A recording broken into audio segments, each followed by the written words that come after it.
As it so happens, I woke up with like this massive headache. I don't know what it is exactly.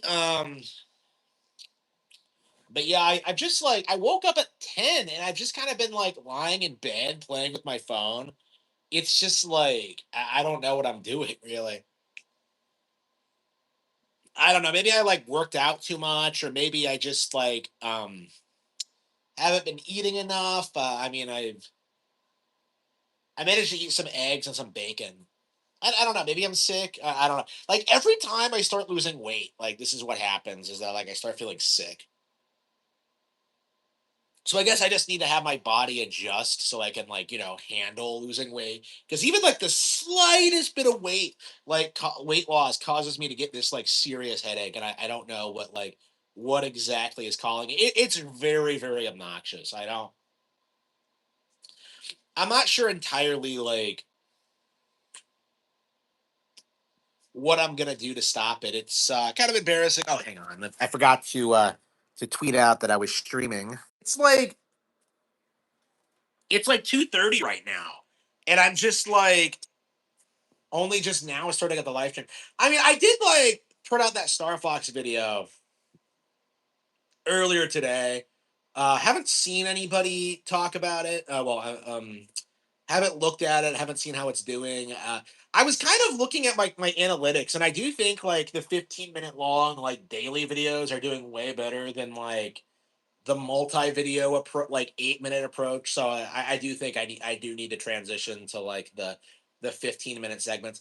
Like the problem I'm having like a lot of times is that like I just don't really have a lot to talk about. Cause like right now it feels like we jump from like cope to cope to cope so quickly that like it's not even really worth talking about. Like today, the reason I made that Star Fox video was because I saw Sean Malmstrom like try and push the idea that like Argonaut Games secretly created Star Fox when like no, Nintendo owned the IP. Argonaut was just like it was just a partnership. It's just completely insane, and I don't. It's one of those things that like certain people have been trying to push for years in order to downplay like Nintendo IPs. It's something that like certain people have been trying to push for years, trying to like downplay Nintendo IPs, but like by and large like it's not something that's really taken that seriously by the community. And I do think a big part of that is because like the original Star Fox is not seen as the best one. And I know there's been like some people retroactively trying to downplay 64 by hyping up that one, but like the simple fact of the matter is it's just not that good. It just isn't.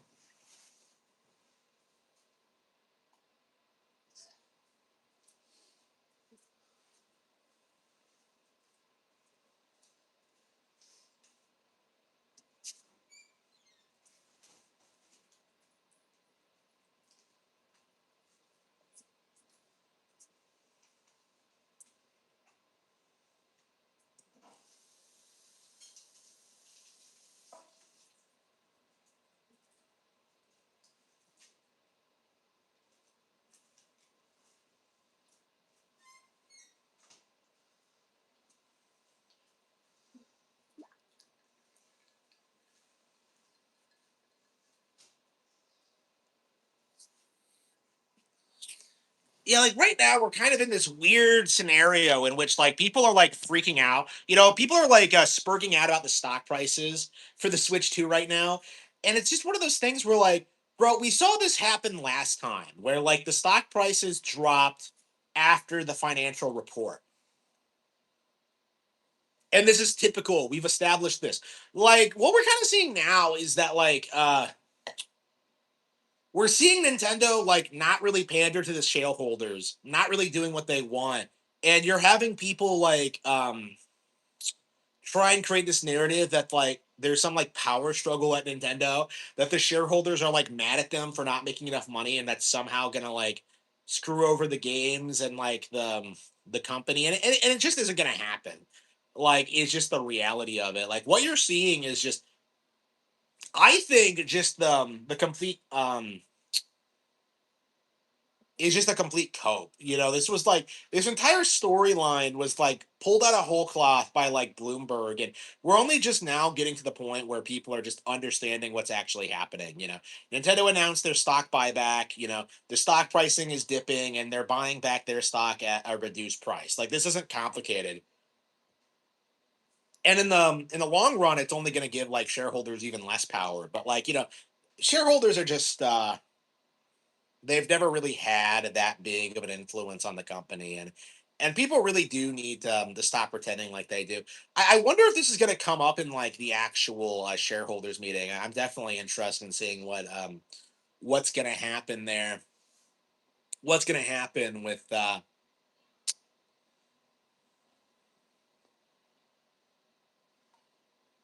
scenario? We'll have to see.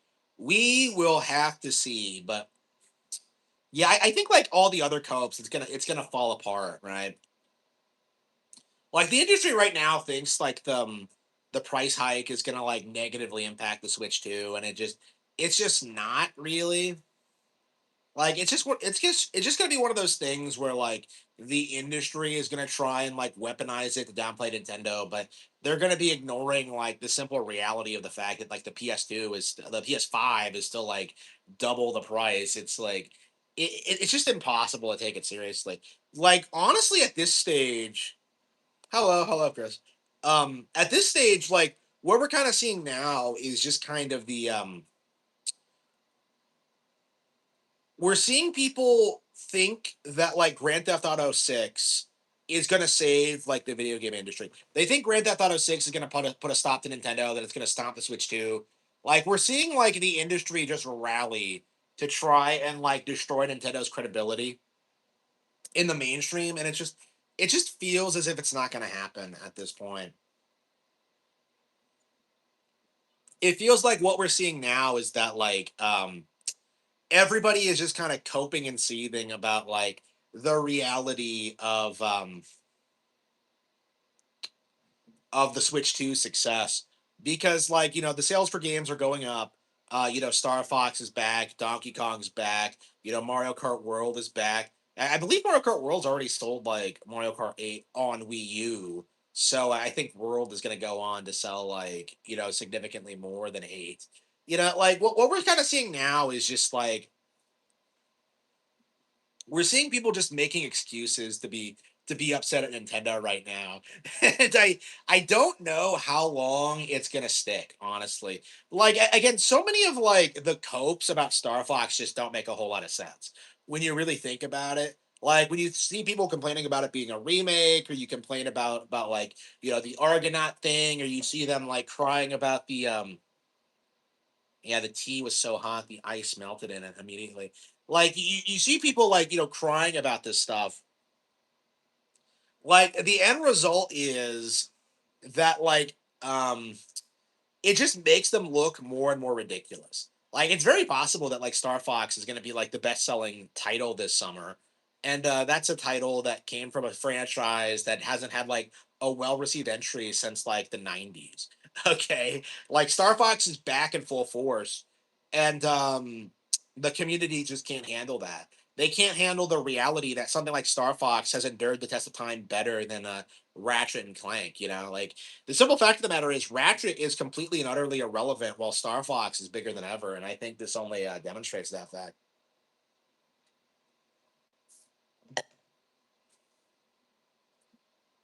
What I'm curious to see is if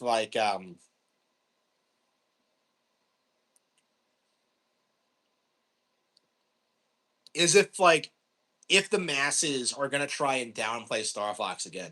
Because what we saw with Zero was that like people came out and they tried to say the story was bad, the game was bad, because they didn't know how to play it.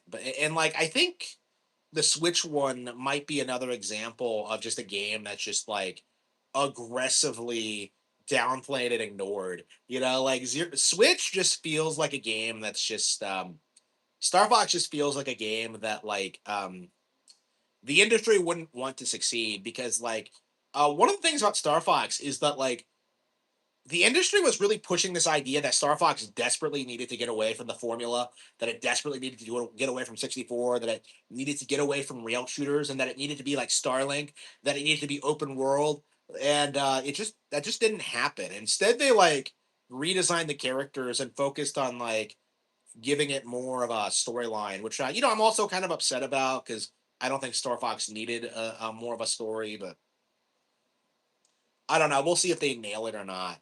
I'm curious. I'm very interested in seeing just like what and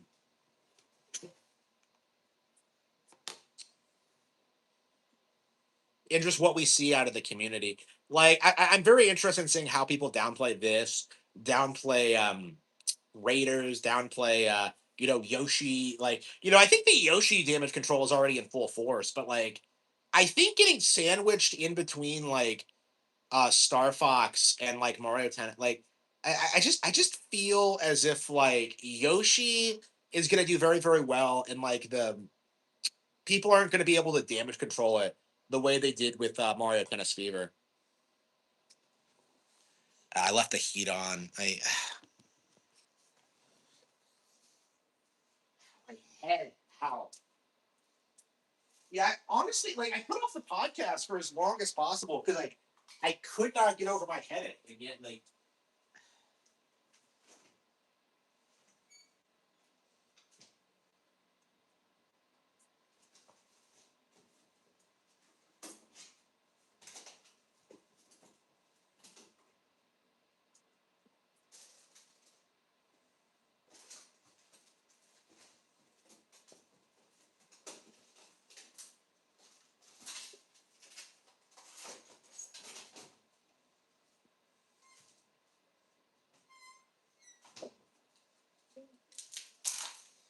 yeah, the PC is getting repaired, by the way. So it should be good to go in the next couple of days. I can't imagine it'll take long to fix. Yeah, very affordable, reasonably quick. Very happy with the service. Assuming it actually, there's nothing else wrong with it, but we'll see.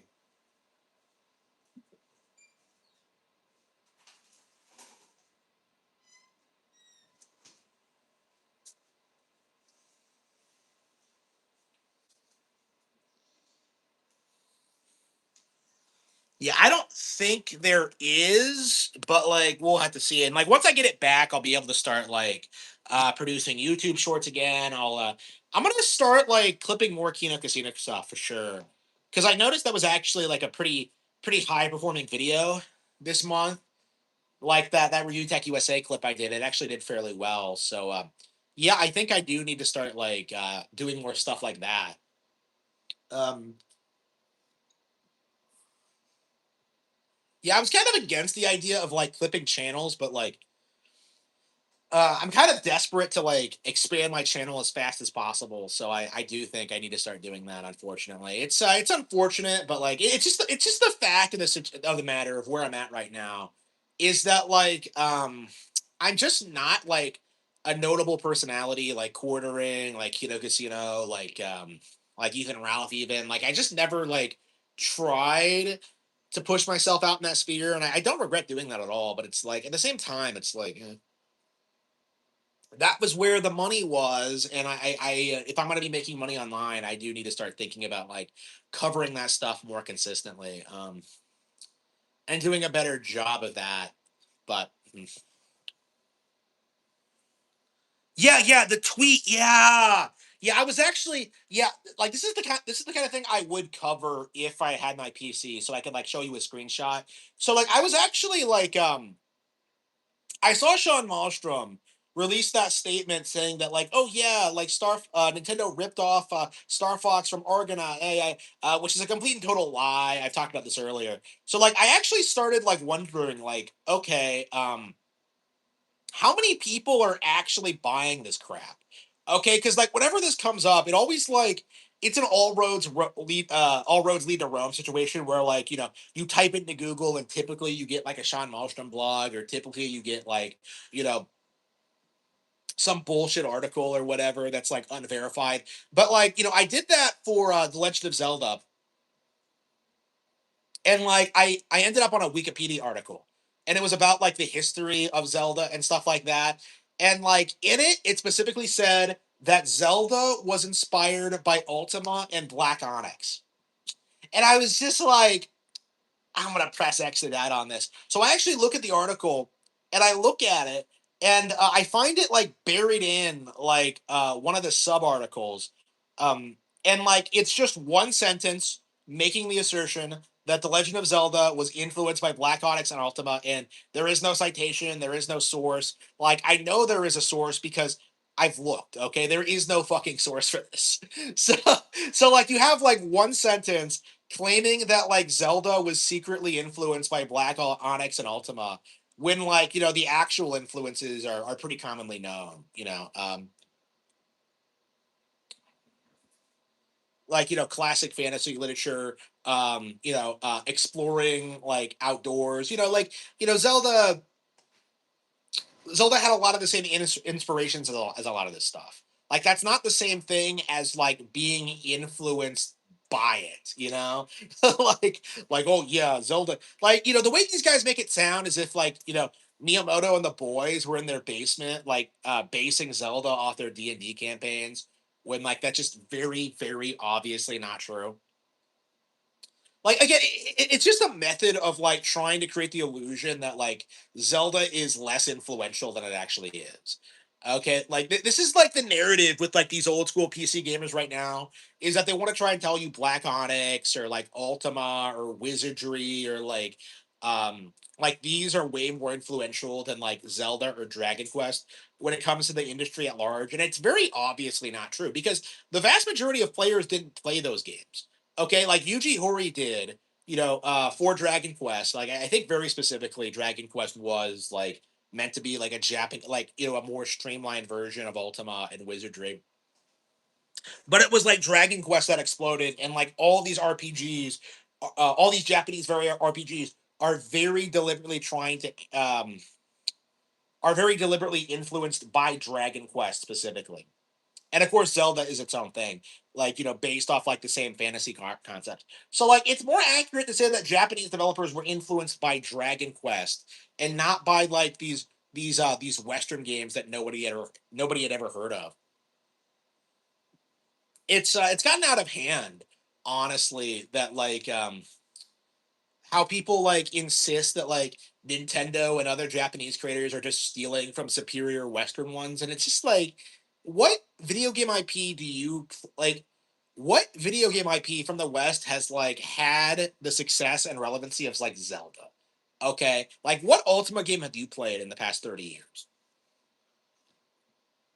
Like again, Ultima, like the idea that Ultima is like this huge major influential thing, like it just doesn't have any basis in reality. Okay, it's just something that like PC gamers made up to try and make it seem as if like PC gaming was like way ahead of consoles, when consoles were more like they were more well designed, they were more affordable, they reached a mass audience, and they were like more impactful.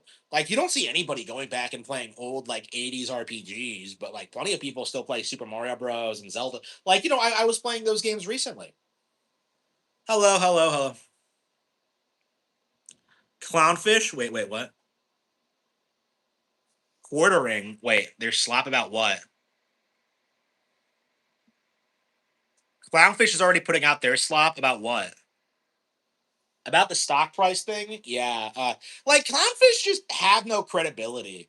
Honestly, like I don't understand like why they even have an audience, because like every time they talk about Nintendo, it just comes off as like incredibly ill informed and just like clickbaitish.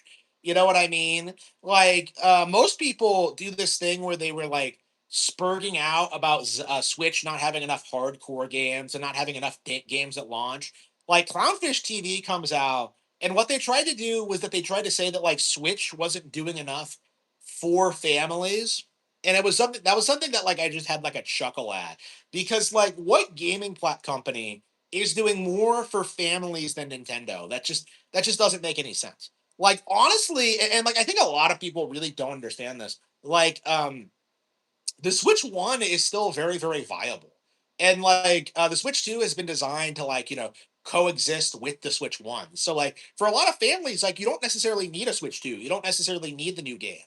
Like Switch 2 is a year old now and I'm still like, buying people in the family games from the Switch 1 era. It's just, those are the games that like, I've played and I want to give as gifts.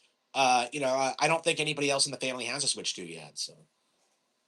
And it's not because they don't like Nintendo. It's just that, like, not everybody needs to get the brand new shiny thing day one. Okay. They can get a Switch 2 when they want to get a Switch 2. And that's like the mindset people have is that not everybody goes out and buys this thing day one. And that's another thing too, is that like the console has sold like 20 million units in less than a year. It's outpacing the Switch One. All the copes about how it was failing have fallen apart. People are still trying to gaslight you into thinking Mario Tennis Fever and Metroid Prime 4 haven't sold well, which isn't true. It's just embarrassing. Yeah, the Nintendo stock. Yeah. Yeah, last video they said the Switch 2 would sell less than the Wii U. Yeah, it's always funny whenever you see people try and say that. Yeah, like people were legit throwing around like next Wii U accusations for the Switch 2. It was hilarious. Like, let's be real. Whatever problems the Switch 2 has, it's entirely due to market conditions. Like, it has nothing to do with Nintendo, their product, or their actual brand. Like, their actual brand is like more popular than ever. Like the reason why we saw the prices spike, it has nothing to do with the investors. It's because of the market conditions. It's because everything is getting more expensive. And like what we're seeing now is that people are like spurging out about it and just like, yeah, it's really good. Yeah, I made some peppermint tea to help with my headache, and it does feel like it's fading a little bit. I don't know if it's placebo, but like I was told peppermint would help, so I got it out on my shelf and so I popped it into my new kettle, and it seems to be pretty good. But yeah, like it's just market conditions. Like when the market conditions improve, things are going to get less expensive. This isn't like a complicated concept, okay? The problem is right now is that like the political establishment, the WEF, like they very specifically don't want market conditions to improve and are doing everything they possibly can to fuck over like normal people. Okay, they're going after the food supply, they're going after employment opportunities. They're sending Indians all over the planet. Like they're doing everything they can to try and fuck people over. Okay, it's kind of crazy if you actually like watch like a conference and like see the crazy shit that they're trying to propose. Like that guy who wants to like treat water like a resource to speculate on. It's like it's until that collapses, things aren't going to get better. And I think it is going to collapse within our lifetime because, like, this is something I talk about in The Cattle Have Fangs quite a bit, actually. I would argue it's the point of the novel. Like, these people aren't as smart as they think they are, and their ideas are retarded. It's just like the long and short of it is that their ideas are retarded and they're going to fall apart like simply by the virtue of other people exposing them for how retarded they actually are. Like it's just like the instant that like, normal people get like an idea of what's going on, it's gonna end very, very quickly. And at this point, like it really does feel like the only reason we haven't had like a rebellion already is simply because like the boomers are too like lazy and stupid. Like it really is just the boomers like, screaming at you to work harder and like, not actually fixing the actual problem. You know, like that is not going to be a problem with my generation. I assure you. Like I'm already seeing like because that's one of the things I've noticed. As I apply for jobs, is that like I'm perfectly qualified for everything, and yet like they try and sneer at you and try and tell you you don't have enough experience, and like I'm getting to the point where I'm telling them to like fuck themselves like immediately. It's not like I need the job. So like for me, it's becoming more common to kind of like clown on these people and not take them seriously. And like, I don't know if I'm the only person that's doing that.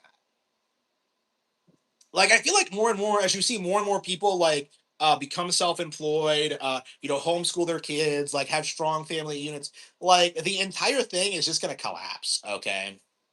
Like it feels like we're kind of at the point where we're seeing like, more of a pushback to the corrupt culture. Like where we were in the 80s, it was like the culture was beginning to establish itself. And now we're kind of in like the decline period where like people are addressing the very real problems with feminism, with homosexuality, with Hollywood, with like just like the government. Like it's just like it's not really sustainable to keep things going as they have.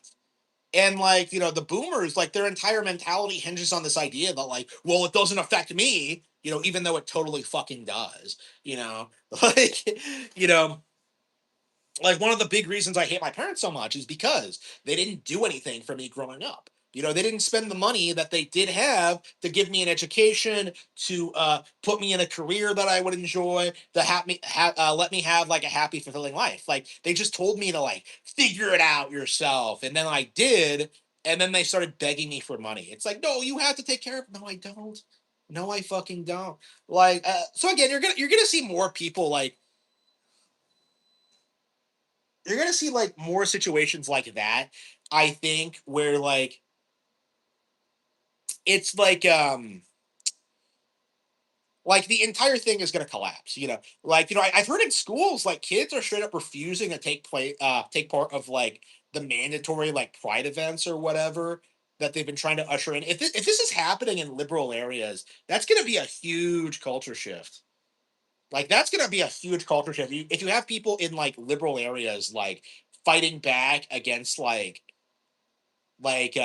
zeitgeist, like that's it's not going to survive that, honestly, because like this is the situation with feminism now, is that like you see a childless woman in her 30s, and it's like it's depressing, like, and it becomes more so even every year, like you're seeing more and more people come out and like acknowledge how it felt like they were robbed of their future and their happiness for by not like providing them for what they really wanted. It's like it's becoming more common.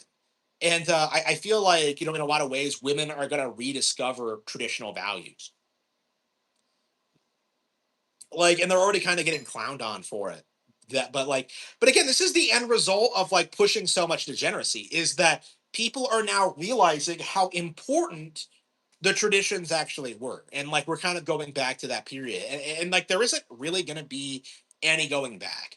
A lot of ways, a lot of this stuff is going to be seen as taboo, and like the idea that like this would lead to a glorious like utopic society, it just hasn't worked. And it is something that we do need to address. Is this the source? I was influenced by games like Black Onyx and Ultima. Yeah, he never said that. Yeah.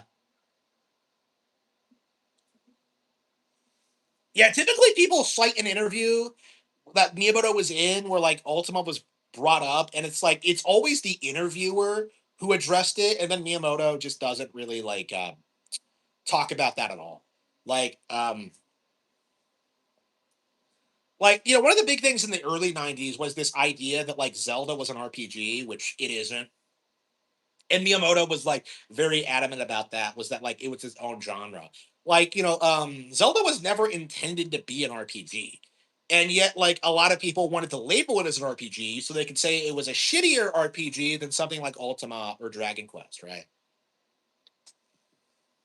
So, like, that's kind of where, like, the whole, like, discourse came from, is that, like, Zelda was kind of its own genre that was separate from, like, the established fantasy, like, RPG classics. And, the narrative like immediately was that like, well, the CRPGs of the 80s were way better than this, and they just weren't. There's a reason why like these days the only thing anybody remembers about these games is like their stories and like the characters and stuff like that. Like as actual game, they just don't really hold up the way that Zelda did.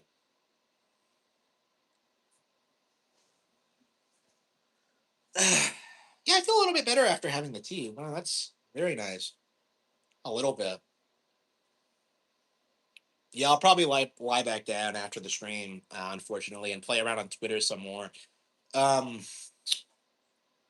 yeah, I don't know.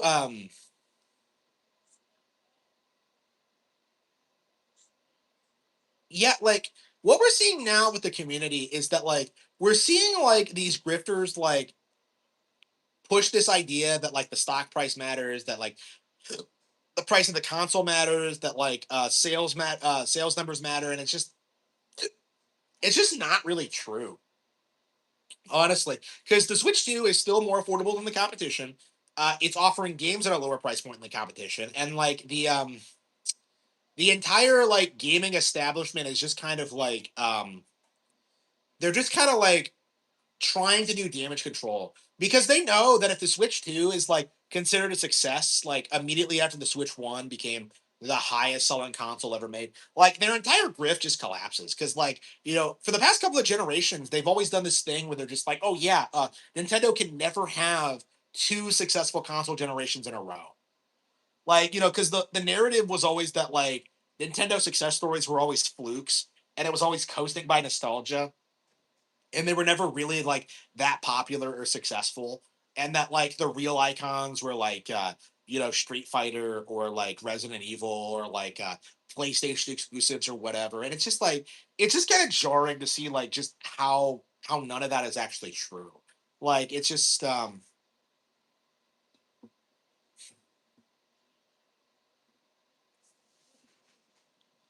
we're seeing like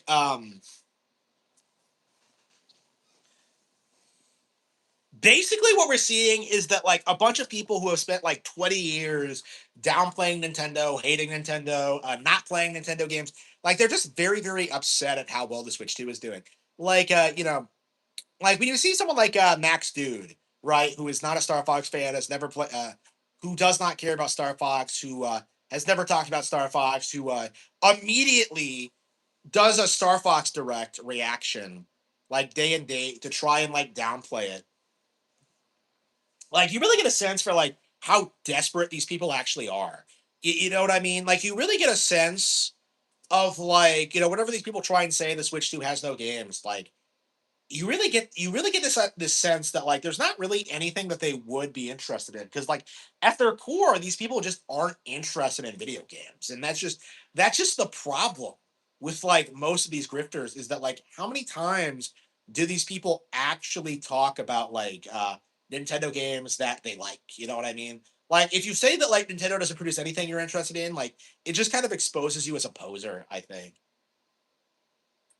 Like I can't, like there's just no, I just do not believe that over the past year that like a gamer would not find anything to play on Switch 2. That doesn't make any sense to me. Like again, I've been like picking up games like regularly since this came out. Like right now, I'm just kind of like waiting for like Yoshi and the Mysterious Book to come out. I haven't been playing the Switch 2 lately because I've been going outside and like working on the book and stuff like that, and like the PC is out, so I haven't been streaming. Um, like, but I'm not playing anything else either. Like, I'm just like I'm watching shows and like reading a lot. I'm listening to Starship Troopers on Audible right now. I think it's becoming one of my all-time favorite books, actually. I'm like, just chilling. Like I'm just kind of like, I'm working on my Twitter account. Trying to get that to like, trying to get that monetized. I'd love to get like an extra, you know, paycheck every month out of that. Like, I don't really feel the need to like be playing my Switch 2 like all the fucking time. Okay? Like I felt satisfied with my purchase like the instant I picked it up. With like Mario Kart World and the backwards compatibility and like the new features, like Switch 2 was awesome like day one, and I've gotten like more than my money's worth already. So like now I'm just kind of like chilling and just like kind of waiting for like the big announcements like later this year. I don't understand why so many people believe that like Nintendo is struggling, or that they can't compete, or that like um that they're not making money, because they obviously are. It's just I'm very curious to see like when this is going to collapse. And I imagine a big reason why they're so bold right now is because of Grand Theft Auto 6 coming out. Like if it wasn't for Grand Theft Auto 6 coming out, like the simple fact of the matter is that like everybody's hyper focused on Nintendo, but nobody's talking about PlayStation. Like nobody gives a fuck about what they're doing. Like mixtape dropped. Like people are saying it's a 10 out of 10 game of the year, and like turns out it's like some billionaire like nepo baby's like pet project, right? Like again, like we saw the same thing happen with Expedition 33. Is that like the gaming industry doesn't want games from Nintendo to be popular or successful. What they want is their politically driven, like woke things like mixtape to get all the award, like Obscure Expedition 33, like Baldur's Gate 3. That's what they want to win all the awards and like sell the most, right? Is like these are what they want. This is what they want. Okay, and that's the reason, the real reason why they're so upset at Nintendo is that this is an actual video game company that they can't really compete with, and they have to like push this narrative that like they just aren't competitive. It's disgusting. Yeah, it's very interesting.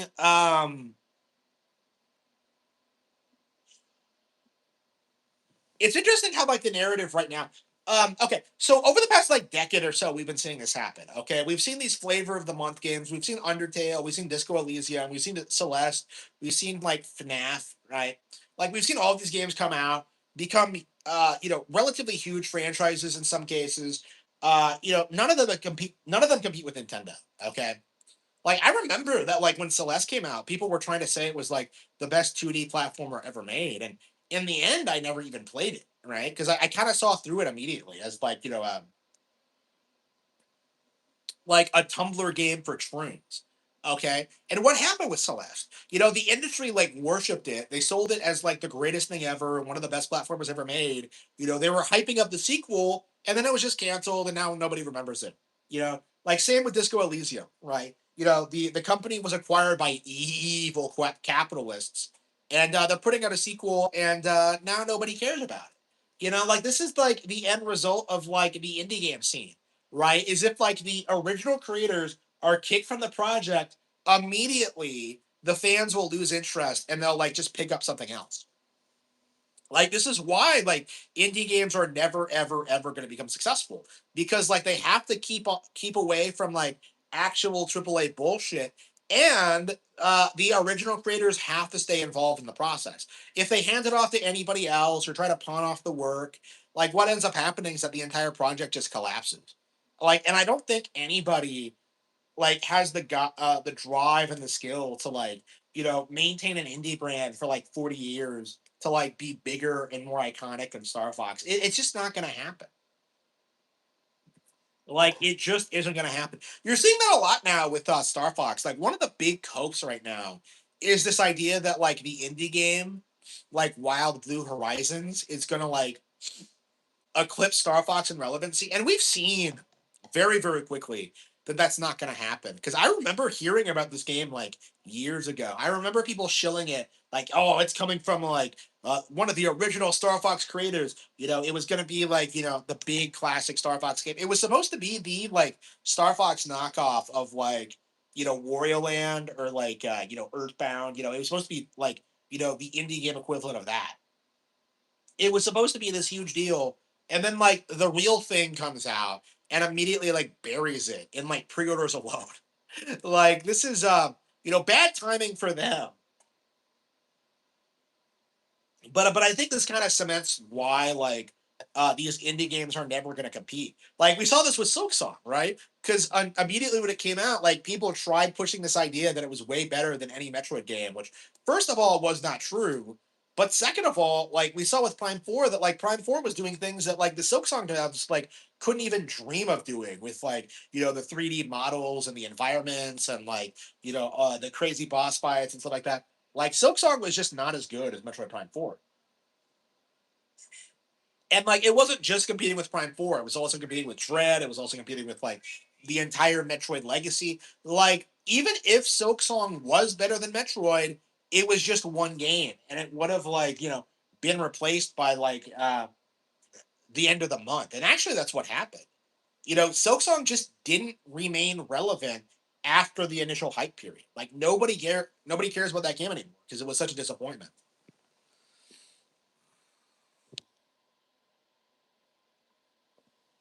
people complaining about the Xbox One.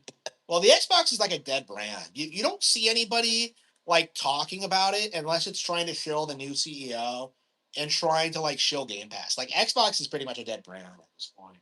Like nobody's really that defensive of it other than like Westerners who are just obsessed with the idea of protecting this specific brand. And I think only because like Microsoft is on paper like an American company.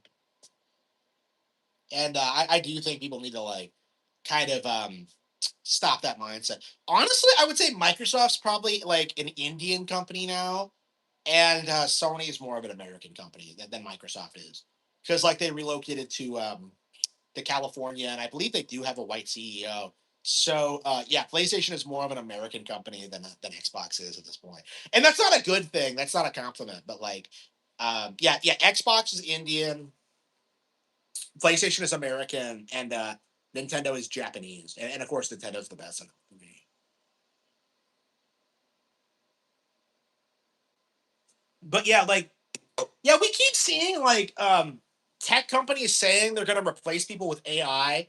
It's not gonna fucking happen. Like if you've messed around with AI at all, you know how unreliable it is. Like I actually had this situation today because I was listening to Audible. It was like this really shitty book, like The Dragon's Blade. I'm just kind of like, okay, I need to get through this book so I can move on to Starship Troopers. I need to get through this. Alexa, how long is this book? And then what she would do every single time is that she would come out and she would be like, "This book is 43 hours long." And first of all, that's not true. Like the entire book is like 13 hours long. But second of all, like that's not what I asked it. Like what I wanted to know was like how long until the book was finished. Okay, so I like expressed my thoughts like over and over and over again about like, yeah, I want to know how long until the book is over. How long until the book is over? And she keep trying to tell me that like it's 43 hours, it's 20,000 minutes, it's like she wouldn't give me like a straight, easily understandable answer. Okay. And that's why AI is never going to work. Is that you're going to see like it make mistakes like this that don't make any sense. Okay. And like, the more you use it, the more you like uncover situations like this. And it tends to have this tendency to like double down on certain things and like refuse to admit it's wrong. So I think what's actually happening is that AI is just a cope. And what Microsoft and other tech companies are actually doing are just replacing everyone with Indians. Like, very specifically, that's what they're doing. And that's not going to work either because, like, Indians just aren't competent. Like, they lie about their credentials.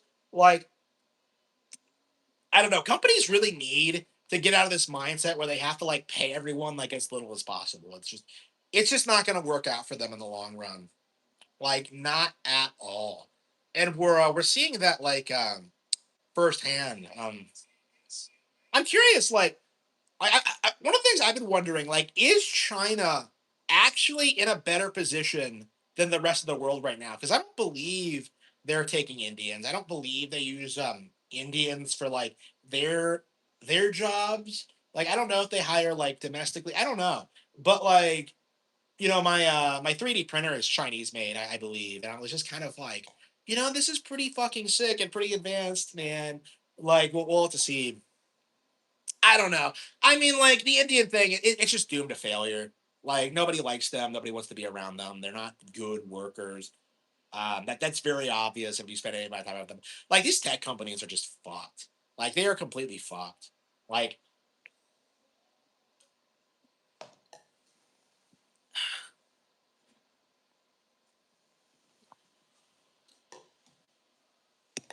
yeah, like I'll be anxious to like branch out onto different platforms because YouTube is Google controlled. I don't like Google. I don't trust it. They can technically like delete my channel whenever they want.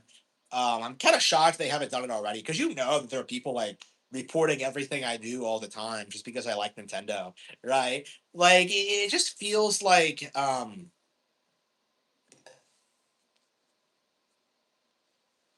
it just feels like it's unsustainable to be like a YouTuber. Like you really should be on like multiple different platforms and be prepared to jump from uh channel to channel to channel. Like I think as long as you have like enough like followers on Twitter, you'll be fine. But like I don't know, I'm not quite there yet. I don't know. I'm selling stuff on Amazon. I have like the Twitter account. It's about to be monetized. I'm about to have the YouTube channel. Like, I'd like to get monetized on Kick on Twitch, but like, I just have not been getting like a consistent viewership on there. And like, I don't really know how to get noticed on the platform. It just feels like it's not really working out for me very well at all. Like, I don't know. In particular, I don't like Twitch. Like, Twitch just feels like it's just, I don't know. It's just, yeah, I mean, the good news is that we're in May now, and like I've noticed that my revenue has spiked. Like ad revenue is up after like the January dip.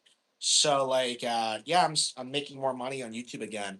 So I would like to be like completely 100% financially secure by the end of the year, but like I don't know how viable that's going to be. It's just one of those things where it's just like, I would really prefer having a normal job, but like nobody will give me the normal job. It's just like they're just like I don't know, man. They keep trying to string me along. It's just I don't know, man. I'm not in a position where I desperately need one or anything, but it's like it's just one of those things where I'm just like, yeah, I want to keep working, but if you're not going to allow me to, it's just like, I don't know. Do I need a job? Yes and no. Like long term, I'm fine. Because like exponentially, the YouTube channel is gonna grow. I'm gonna sell more books. I'm gonna become more popular on Twitter, and like it's just gonna be like this ever growing thing. Short term, I would say yes, because I want to stay out of debt, and I do want more money for like investing purposes. So like, there's no reason for me not to work a job basically. But I want something that actually has like, real career advancement opportunities. I want something where they'll actually train me and they'll actually like respect me and they'll actually treat me well. And like I'm finding out more and more that there's pretty much no jobs like that like anywhere.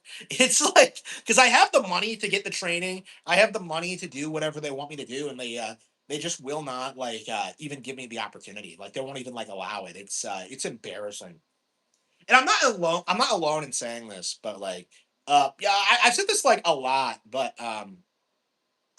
we really do need to start bullying like HR managers in like their personal lives. Like, if someone says that they're like in hiring or like they handle stuff like that, like they need to be clowned on like instantly. Like that's just the reality of it. It really should be seen as like a low status profession. It really should. Like nobody should care about like your actual. I thought about this with like women in general. Okay, nobody should care how much a woman makes because like a woman is just being handed money by the establishment to like not start families. Okay, like it's just daycare for them. Okay, so like you shouldn't respect a woman in a high paying, high status position, like no matter what it is or where she went to school. Like like she had the entire way like paid for her by other people, like other men. Okay, so like you shouldn't really respect them, like whether they're doctors or lawyers. Like they don't know what they're doing. Okay, they're just coasting by on like what other people have done for them, essentially, and that's very obvious if you've been around these people at all. So like I do think we do have to normalize that where like we just don't trust like female professionals. Like, the highest status like female position should be housewife. That should be like that should be like the default position. Like I don't want to see women at work like anywhere. It's just a complete waste of everyone's time. Like, I was seeing today that like a lot of female doctors leave the profession after like 10 years because like they're not really cutting out for it. And like people were saying that it takes resources away from training like actual doctors. Like it's that is that's definitely very interesting to think about. I think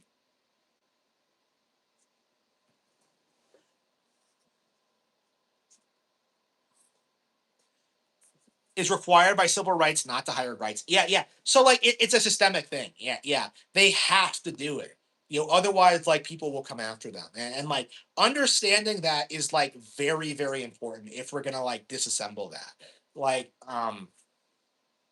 but again, where are the people who are like pushing to like have all these systems like repealed? Like, where are the people like fighting against it? Like, you don't see this anywhere. Like, a lot of people like refuse to admit it's even real. Honestly, that like white men are just being discriminated against.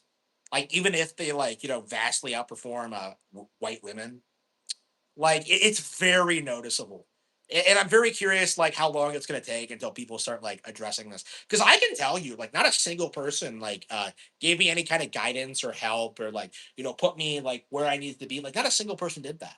Meanwhile, like I'm surrounded by like people like everybody else is like handed opportunities and internships, like getting accepted to several different colleges, having like all these different opportunities that and using none of them really. Like the difference is like very striking, honestly. Like for the record, I was actually outperforming all these people, even at the high school level. I was already working on the books. I was already like developing my skill set. I already had my career plan figured out, and like not a single person helped me like realize my actual goals. Like it's embarrassing, for them. And I do think that's like the important thing to know. And I think the main thing that's changing is that people have moved away from blaming themselves for how their lives turned out to blaming them. And it absolutely is their fault. Okay, absolutely. Like you should be able to go anywhere and get a job within like 3 days. Okay, you should have people training you. You should have like people who are like invested in you doing well and wanting to like to expand your skill set. Like not seeing these excuses where they try and tell you that like you should have like done this years ago. Like it wasn't possible for me to do it back then, you fucking retard. Like why don't you go kill yourself? I just like go fuck yourself, man. I don't know, man. It's gonna collapse in a big way. It's gonna collapse in a big way. And like, you're seeing a lot of people like point out things that like I think a lot of people have never noticed before. Like how boomers are trying to pressure like men to like pay that for their daughters like college debt. Because like Dave Ramsey came out and he tried to tell someone that like you have to pay your woman's like college like nursing school debt. And I'm just like, why? Like, why would I ever do that? Like, you're seeing more and more situations like that where like people are saying no to these like societal expectations to just let women like be taken care of by the establishment, and it's just kind of completely collapsing, honestly.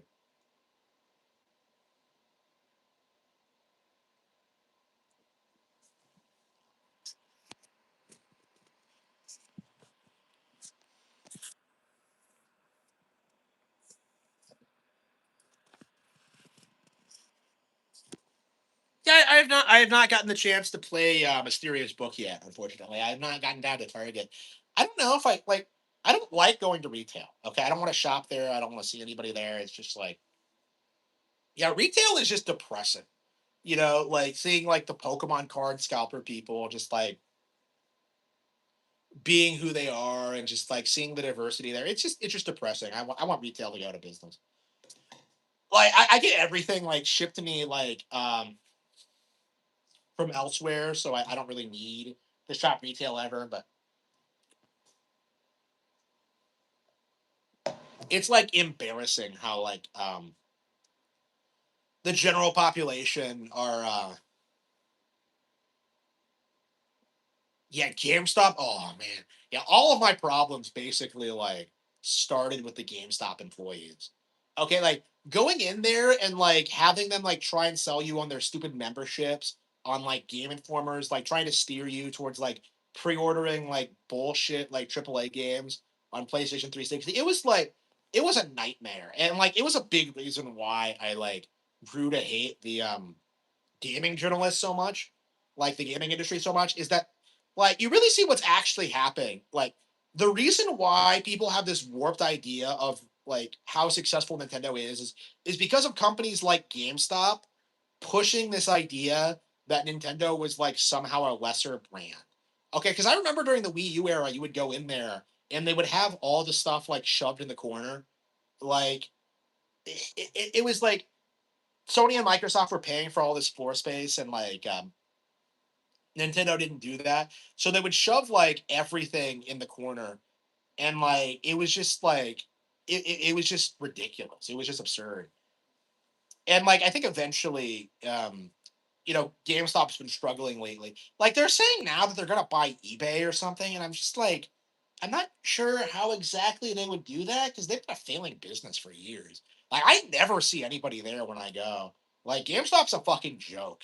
Like they've been trying to like lean into their brand more and just being more like hipster, contrarian, just like a kind of playing to the base kind of thing. Like they hired that ethos to like promote their brand, and I'm just like, bro, she's not, she's mid. Like I wouldn't even call her mid. Like what is with this mindset that like chicks like that are hot? I don't know what it is. Like I don't know what it is. Like I was seeing a lot of people in the comment section talk about how like girls at GameStop would be like stalked by customers and stuff like that. And like I I've never seen that happen, but like I imagine it's true. It's just like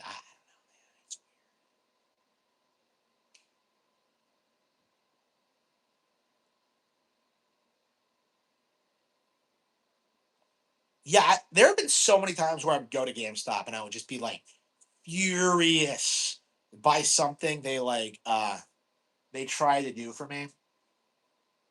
Like they try to do to me. Like I remember one time I went in with someone and we were going to buy a 3DS, and this guy, he's like um he has like all this money like in change, right? It's like $250 worth of like bills and coins and like stuff he's gonna use to buy a 3DS. So like he sets it on the counter and like starts counting it out.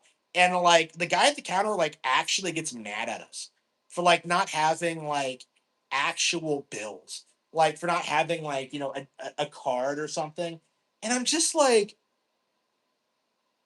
what's your problem? Okay. Like, what is your problem? I was just like furious. Like, I wasn't the one making the purchase, but I was just like, I was there. And like, I don't think I've ever been like angry at GameStop. That's the one that always comes to mind about how much I fucking hate them. But like, yeah,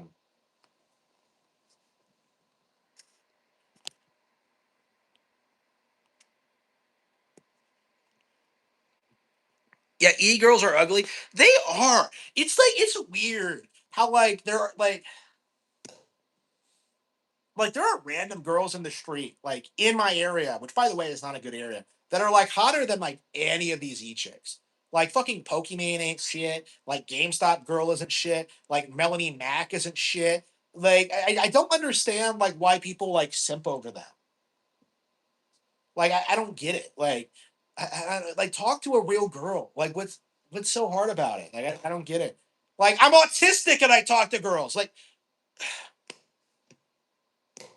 I don't know, man.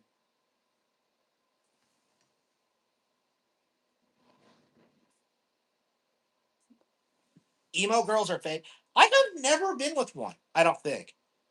Have I? No, no, I don't think so. Uh,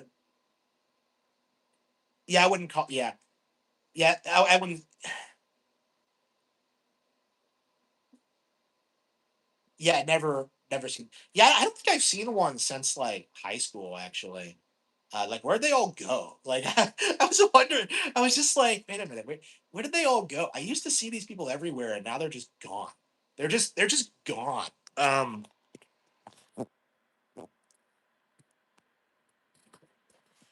Yeah, has the style not grown or evolved in the past 10 years? Because like she looks just like the same basic emo girls that have already existed. But like, I think back in the 90s and the 2000s, like you saw like an evolution of the fashion, right? Where you would have goth and then it like evolved into emo. Like, I don't know.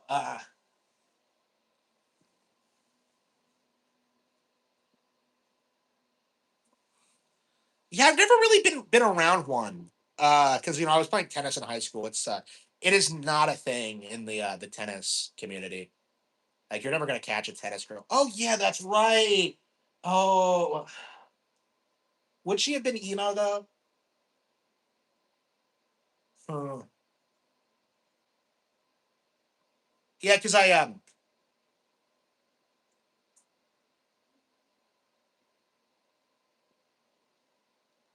yeah, I've never I don't know. It's yeah, I've never gotten to know one. No, I don't know what to think of them.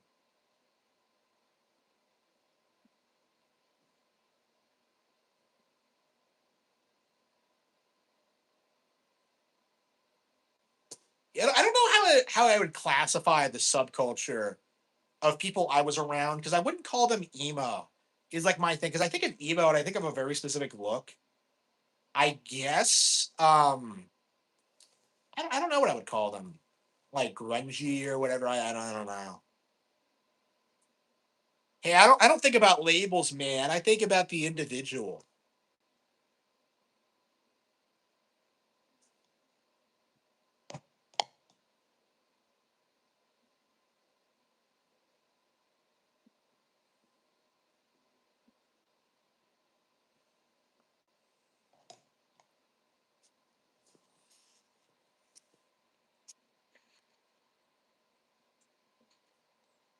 2010s culture.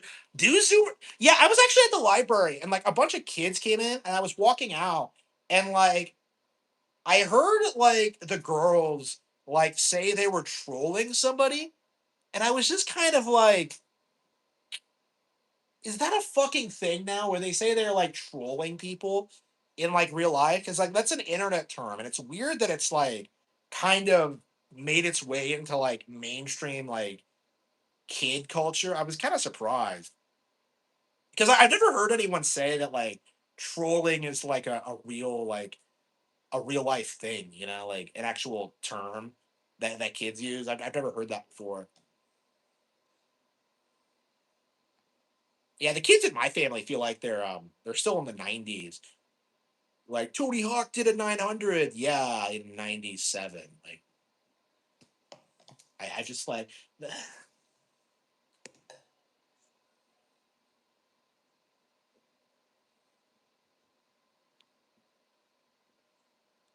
changed my mind about Star Fox. I guess I have. Like I've come around to it a little bit.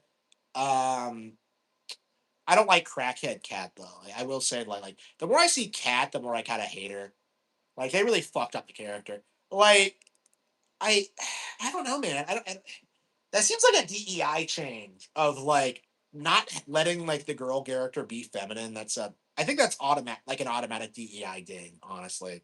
And I think it should be called out as such. Like I don't know. I mean, trends come and go. I'm sure we'll start getting like more traditionally feminine characters in the future. Like I'm really pushing the idea of like bringing it back. So I imagine it'll happen within my lifetime. But I don't know, man. I mean, the girl boss trend is pretty much over. Like it's not. There's not really much they can do to like make it worse. Like you're never gonna top like lesbian space witches. You know what I mean? Like you're never gonna get like worse than that. Like it's just not really a thing. Goy slop. Yeah, yeah. I think I heard that. Like, yeah, I've heard like goy slop and Diddy being things, but like, yeah, not trolling. I had never heard that before. And I think they're calling each other gay and retarded again too. Like, the culture is becoming way less PC. Like, yeah, people are like moving away from that now. It's not like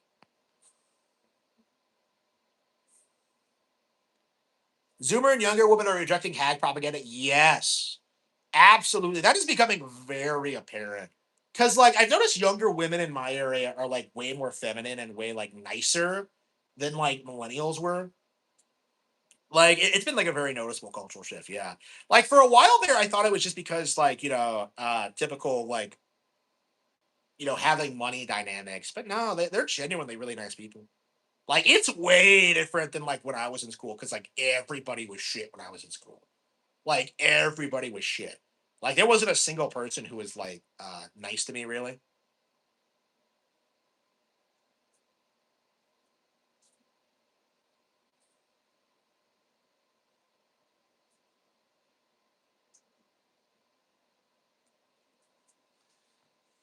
But yeah, that just feels like the consequences of that are becoming more commonly known. Like the entire cope that you could like have it all, and that like the friends or like the Sex in the City lifestyle were like desirable. It's like kind of falling apart. Like you're having girls like spending their youth traveling, having children, and they're just kind of like I could have had children earlier.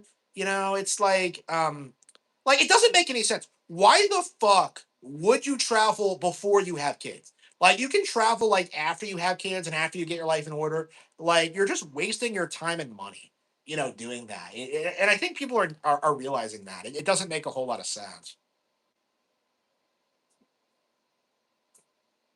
once their looks go. Yeah, is that a thing?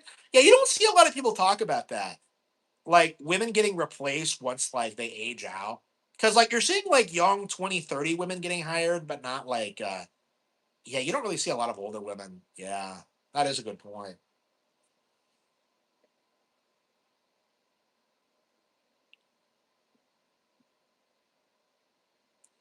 The Sex and the City creator said she's going to die alone. Yep. Yeah, it's based. Like people are seeing that. People are seeing what this results in, right? Like all the mistakes we made, like in the past, like couple of generations, like they're going to be corrected, like very, very quickly, in spite of all the propaganda, like trying to pretend otherwise. Like one of the weird psyops they're doing right now is they're trying to tell people that like young men are like desperate to bang older women, and it's just not fucking happening. Okay, like it's not happening.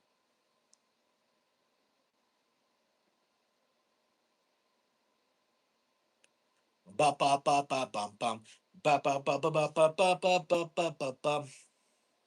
Yeah, Pragmata's been completely forgotten.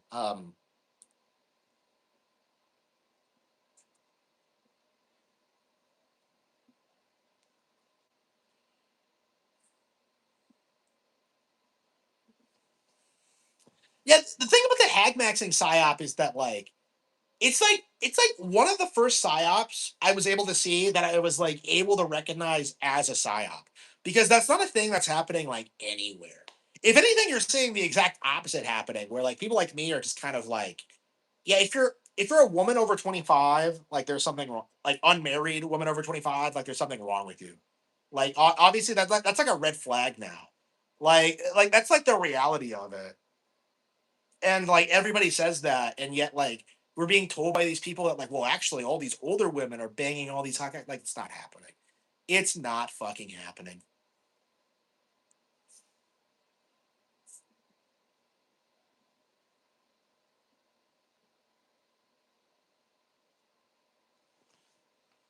Yeah, it's been an hour and I'm still going. I don't know. I guess there's no reason not to have longer podcasts, but yeah, my headache's gone. The peppermint tea fixed it, I guess.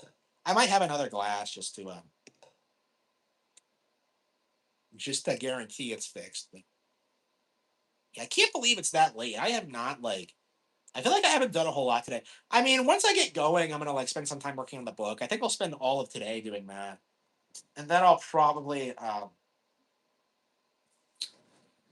I really need to watch like all of the Street Fighter Two movie, because I keep doing this thing where I keep putting it on and repeat in the in the background, and I think it's really good, but I haven't actually watched it. So, uh,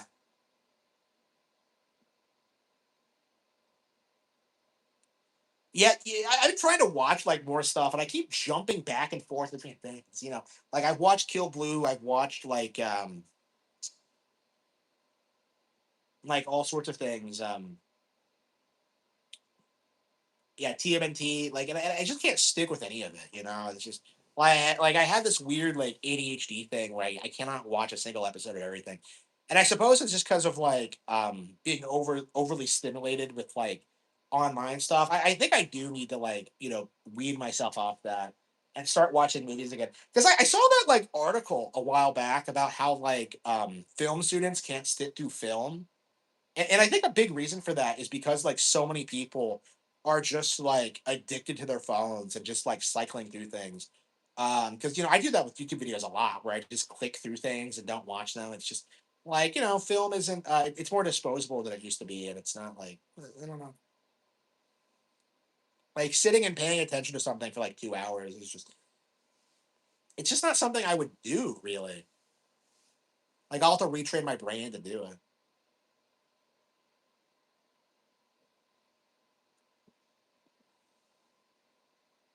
Yeah, there's so much stuff I want to watch, and yet like I just can't bring myself to do it. Like we have like 4 episodes of Kill Blue out right now, and I just don't really. I don't know. I don't like it as much as the manga. I feel like it doesn't really get the heart of it across very well. I don't think it gets the nostalgia. I don't think it gets like that feeling of like living life again. I just like early Kill Blue was like phenomenal, and I just don't really get that vibe from the anime. I know it's still nice seeing the story again, but at the same time, it's like I don't know. Like I saw like the Dragon Ball editor was coming out like calling pretty much every like modern manga crap. Like you shit on One Piece. Like and I was just kind of like, yeah, yeah, sure, bro, whatever. Okay, boomer. But like I think he actually had a lot to say about like he actually shit on Chainsaw Man specifically, which I found to be interesting. Like he specifically says that like manga is like being targeted more towards adults than kids, which I found to be a very prescient thing to say. Because I actually think like having read Chainsaw Man, that's exactly the problem.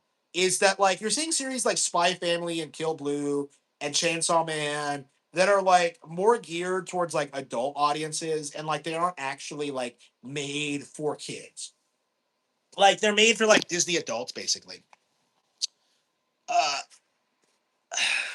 yeah, yeah, I prefer manga over anime too. Yeah, like honestly, these days, if I want to watch an anime, I want to watch like something that doesn't have a manga. I want something like Adventure of Dai. I want something like Gundam. I want something like you know, I want something that was like made to be an anime first. Okay, like I don't want like a manga adaptation. Otherwise, I would just watch. I would just read the manga. So yeah, I agree. Manga's better. Like it's a more high IQ art form for sure. But yeah, I might have to go through that entire interview because I found it really interesting. That might actually be something I do. Hang on, Alexa, remind me to talk about the Dragon Ball editor interview Hang on just a second. When would you like to be reminded about the Dragon Ball editor interview? every day. At what time would you like to be reminded every day? 5:30 p.m. Yeah, I'll we'll try. remind you daily at 5:30 p.m. Okay, okay, yeah. So we got that. Okay, we'll have to remember to do that. I definitely do need to cover that because that's actually a very interesting thing. Because I don't think it's deniable. I think manga and anime is falling off at this point, and I think it is because of issues like this of just like not really making things for kids. Like we were always bitching about things like being overly westernized, but I think the real problem is that it became too otaku focused.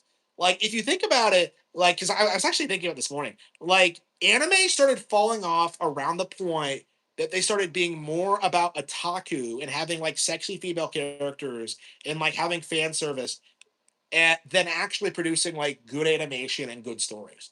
Okay, because that's something that like something like Raging Golden Eagle will tell you is that like, oh, I only care about the lolicon, I only care about the sex appeal, I only care about like getting things that I can't get out of Western media because of course this kind of stuff is illegal in the West.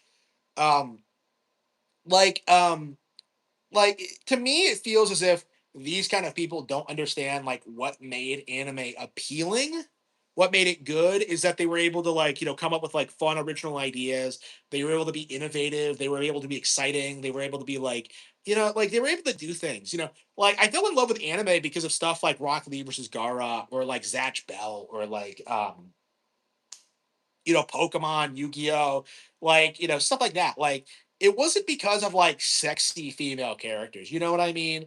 And I feel like a lot of people, like a lot of the hardcore fans really don't understand that like at all. And they really want to make the issue about something it isn't. Like they want to make it about like westernization when really it's about like the creators not wanting to work hard and just like being unbelievably generic and like not really coming up with like fun, interesting scenarios. It's crazy if you think about it, how over the past 30 years, how we haven't really seen a proper competitor to One Piece. something that's like as imaginative, something that's as innovative, that's something that's been going as long. And I think like a lot of people say that like, well, it's because One Piece is so special. And to a certain extent that is true, but like shouldn't there have been at least like some competition to what One Piece was doing? Like, what is its like greatest rival? People will say Fairy Tail or Dragon Ball or like whatever, but like the simple fact of the matter is like a lot of these properties just don't really have the momentum to like stay relevant long term. Like Dragon Ball is interesting because it's an all-time goated franchise and people still love it, but like it feels more and more like it's like boomer coded and like kids lean more towards like Naruto and stuff like that because it has more relatable characters. It's not as goofy, like, the humor hits better for people and it's just like, the people it's easier to get into essentially. I feel like you don't really see that with modern series. Like you see stuff like Jujutsu Kaisen or Black Clover, and they just feel like rehashes of things we've gotten already. Okay, like what I think one of the reasons Spy Family is so interesting is because it's not trying to be a clone of Dragon Ball. Spy Family is interesting because it's something that we just don't get in any medium, where it's like a family comedy. Where the dad is actually competent. It's the anti Simpsons. It's pro nuclear family.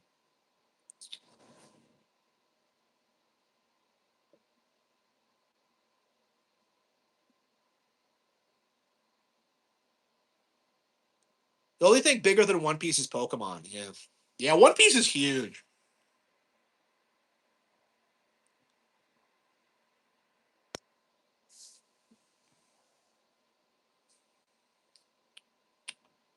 Yeah, I'm curious if like the Pokemon anime has like recovered. I keep being told that it has, but like I don't know. I've just been like I don't know, man. It's a kids show, and I kind of felt that way when I was watching like the original series. Is that like this is a great show for kids, but like I just feel like for me, it just I don't really see like I don't know.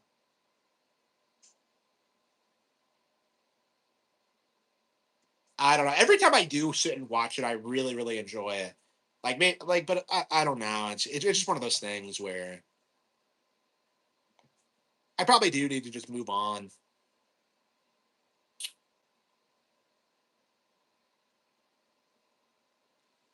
Like I don't know. I always grew up wishing I could watch more Pokemon because like around the time that like Johto came out, I wasn't watching a lot of it, and then by Advanced Battle, I wasn't watching it at all, and it was just like it's really odd, like how it feels like I don't remember a huge chunk of the series, and it's just I don't know. It's probably not going to be that big of a deal to like get through all of it, like when I actually sit down and do it. But it's just I don't know. It just feels like completely undoable now.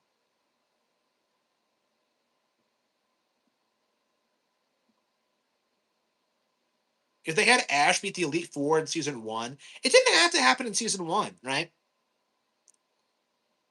Like I think like they should have stuck with the idea of Ash like struggling to win tournaments and then finally doing it. Yeah, I think Diamond and Pearl would have been a good time to do it. Have him finally win in Diamond and Pearl, and then challenge the Elite Four, and then like start like trying to like establish himself as like a champion or whatever. Like around that, like there was no reason for him to dick around different regions, competing in different regionals. Like it just didn't really make a whole lot of sense. Like at that point, like he was already like learning from Elite Four trainers by season one. Like again, like people forget how bad of a trainer Ash was initially, but like I think by the time that like Advanced Battle came around, he'd already like kind of grown and matured a lot, and like it just they really needed to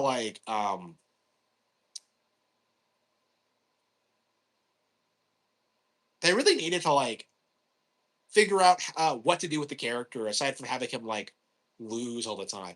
And if he's gonna lose, like make it make sense, Like I don't think like it would not have been a stretch for him to like win a regional and then lose against like the Elite Four member. Because I think that's what's supposed to happen is that you win like the championship and then you go on to challenge the Elite Four and then you can become like the regional champion. Like, I think that's how it should be structured. That it should have been structured. Like, I don't think it's unreasonable for him to just like lose against one of the Elite Four. You know, the fact that like we don't get a single like Elite Four gauntlet, I think in the entire series is just that is just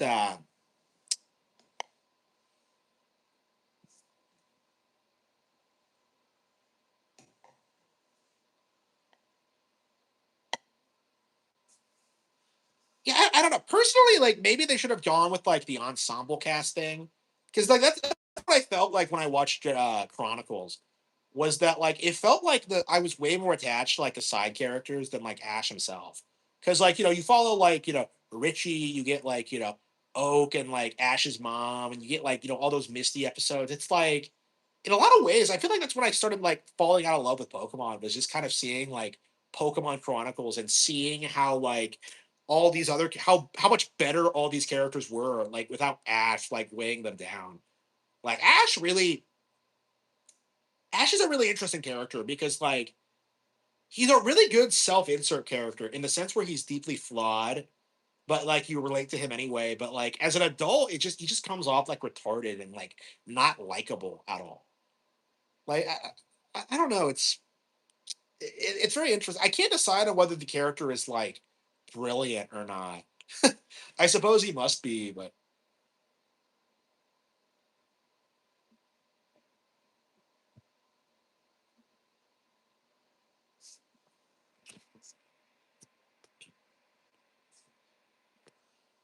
I mean, like that's my thing though. I've always said this, by the way. I thought this ever since I was a kid. Ash losing against Richie in season one is one of the best like things they possibly could have done. Like, because like none of us saw that like coming. Because like we're all watching this tournament and like we're just like, oh yeah, of course Ash is gonna win. He's the protagonist. Like I was baffled when he lost. Like I did not see that coming at all. That was like a heart wrenching moment. Like that blew my mind that he lost that match, and especially like under such like contrived circumstances. But like you know, like nobody cares about the circumstances. Like he still lost.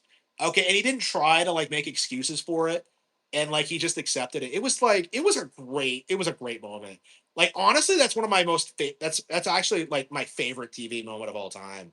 Was like when he lost that fucking match. Like it's that was an amazing moment. Oh, that like yeah, I'd say like when he beat Gary, um, in Johto, and like when Ash, Misty, and Brock like broke up at the end of Johto. Yeah, like all three of those moments were just like crazy. It's unbelievable. And again, this is why Pokemon works, is that like you don't realize you're getting as attached to the characters as you are.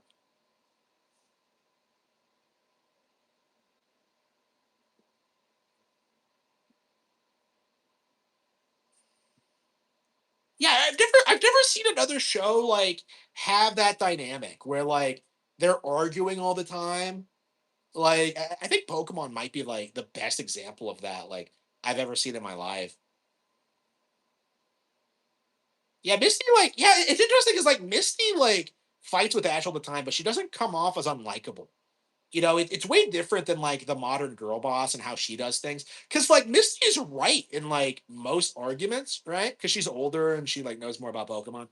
Um, like Misty's right usually, but like you know, it comes off like you know more natural and less forced than what you see in like the girl boss scenario, right?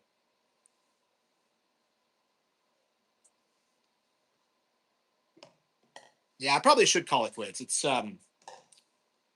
been an hour, yeah, over an hour and 20 minutes. Yeah, yeah, they do. Yeah. Yeah, I was thinking about this when I was watching, like, it is very sibling-ish, yeah. Like, I think as kids, like, everyone liked the idea of them being together, but, like, I don't know, as an adult, I don't really see it.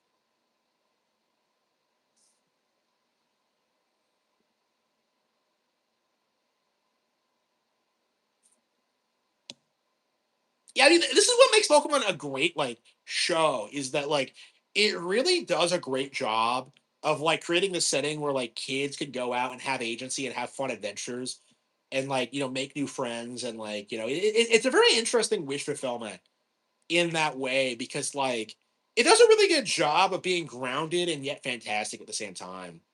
Like it's not like Digimon in the sense where like the characters are just chosen ones who have to save the world and they just win by like believing in themselves enough. Like no, it doesn't happen that way in Pokemon. It feels a lot more like real life in that way.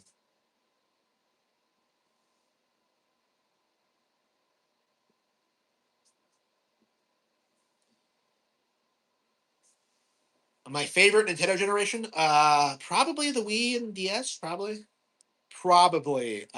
I say that, but it's just like I don't know.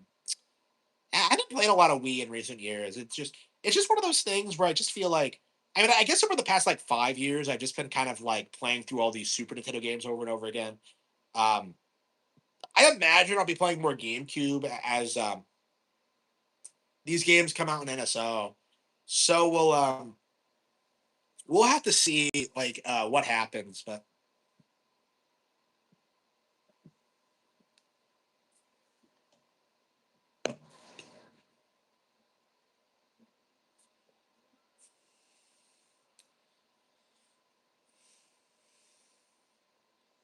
yeah, Pokemon's weirdly inspiring, like in how it protect in how it has this like utopian society. Yeah, like like I don't know. Maybe it's just a kid's version of looking at the world. Maybe there's like darker things about the setting we're not aware of. Like I've seen people speculate about that, but it does seem very utopian. Yeah, I don't know. Like I just think it's just a look at what the world would look like if everything was like Japan, where like everybody like took responsibility for themselves and like cared about the collective as a whole and like didn't have that retarded like individualistic attitude. Um, yeah, like Pokemon. Yeah, I don't know. It just feels like very Japanese in that sense, like very purely Japanese, and I think that's why I find it so appealing.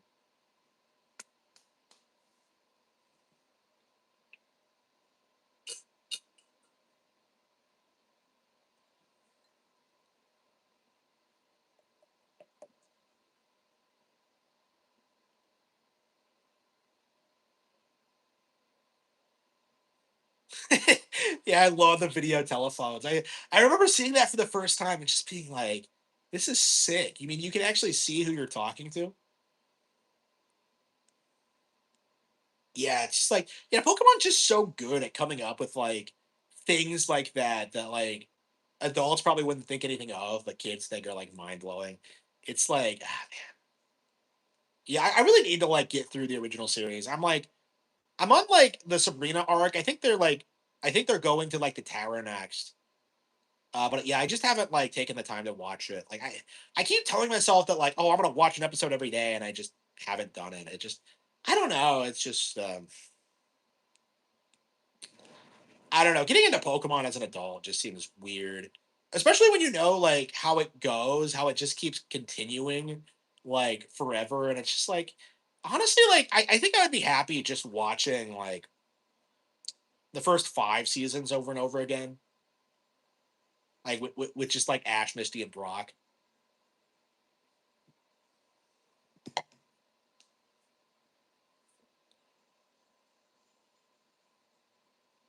Sabrina, oh yeah, yeah. Yeah, Sabrina was everyone's favorite. I don't remember having a crush on her, but she's probably a big major influence on my work, actually. Because I remember that was the first time I'd ever heard of psychic powers. Um, yeah, if I ever do like psychics in like the golden age, it's she is very much going to be like a major influence. I think. I don't know. I haven't decided yet. Like, yeah, John the Dragon was supposed to have a psychic. It was supposed to be like a psychic witch, which is like quite a bit different. But like, I moved against the I decided against the idea because I hadn't established how psychics work in the setting yet. So having a psychic witch just seemed like needlessly complicated. So she's just like a witch, or is she psychic? Ah, damn, I don't even remember. Yeah, like there are some details now, like of the books now, where I'm just kind of like, I don't remember a lot about the side characters. Like I noticed this with like American Evil. I was like thinking about Celica, and I'm just like, does she die? Like I think she does in American Evil, but like I don't remember her dying.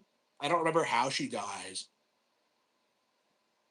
Like I was just like, I was making so many changes up until the very end. I'm just like, who lived and who died? Yeah, I guess she died, but yeah, yeah, she did die. Yeah, they had a funeral. Yeah, okay.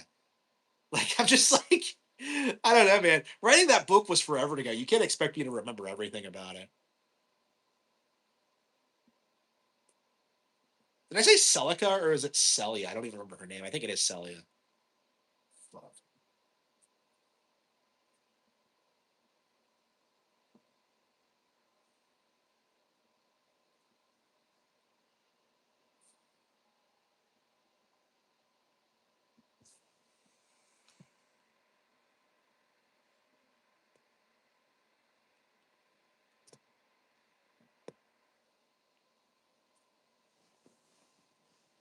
Yeah, with the Cadillac Fangs, I already feel like a lot of the characters I'm just gonna forget about.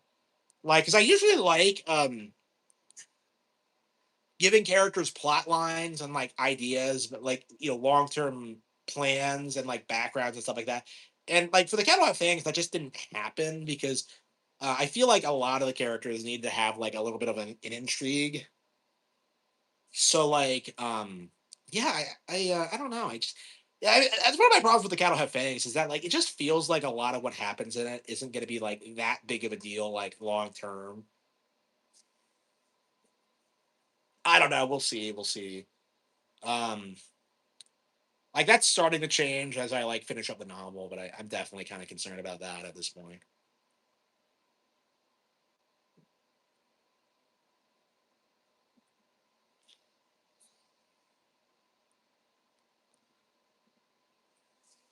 Yeah, the boomer hatred for like Pokemon was like it was insane. Like everybody fucking hated Pokemon. Like, and I don't really understand like the mentality behind it.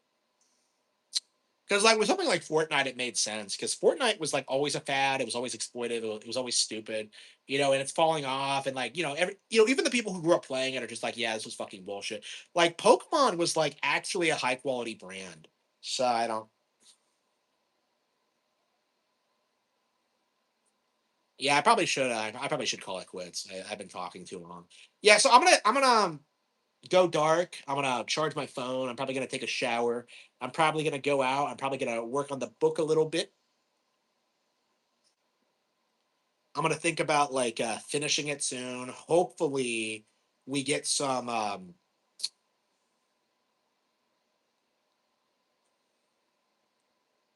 Hopefully, we get some. Hopefully, we get this done soon. Like it feels like a good chunk of it is done.